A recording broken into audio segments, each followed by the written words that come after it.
Question de Charles. Charles, oui, qui parle de l'élection de la campagne à Paris et qui demande est-ce que la droite ne met pas trop de bâtons dans les roues de Nathalie Kosciusko-Morizet.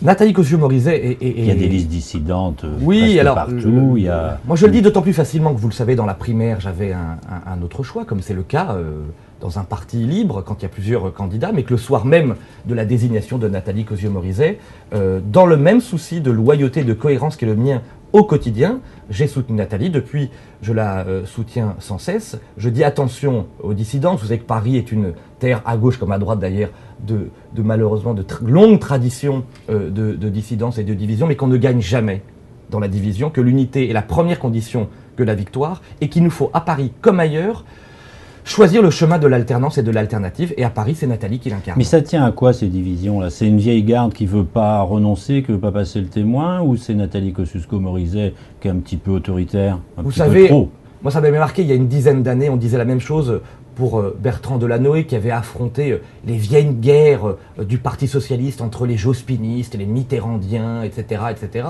Il avait fini par l'emporter et rassembler tout le monde. Je pense que pour Nathalie, ce sera la même chose. Quand on est dans une période de conquête et de reconquête, il faut essayer de mettre le maximum de personnes autour de la table. Elle y est quand même parvenue très largement. Il existe ici ou là des dissidences. Eh bien, les Parisiens trancheront. Et j'espère qu'au moins le soir du premier tour, tout le monde sera capable de se rassembler autour de Nathalie, avec Charles Becbédé et tant d'autres. On a l'impression qu'il y avait une grande dynamique quand sa candidature est apparue et que cette dynamique s'est brisée. Et elle s'est brisée d'abord au sein du parti, avec pas mal de off, de NKM bashing au sein de votre parti, de la part de barons de l'UMP parisien.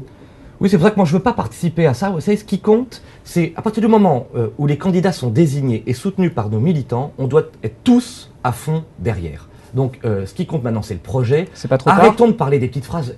Moi, c'est pas trop tard. Oui, j'essaye de ne pas faire de langue de bois, donc de répondre précisément à vos questions, mais je m'aperçois que depuis le début de l'émission, on est uniquement dans les analyses très politiciennes. C'est pas une critique, mais je pense aux internautes, je pense aux Français qui nous regardent.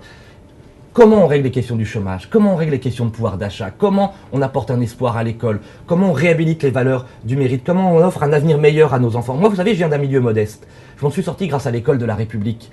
L'école de la République est aujourd'hui en panne. C'est ça, ce sont ces sujets-là qui m'intéressent. Alors justement, qu'on gagne les élections, on est d'accord que je réponde à vos questions, mais qu'on parle du fond et des idées. On va parler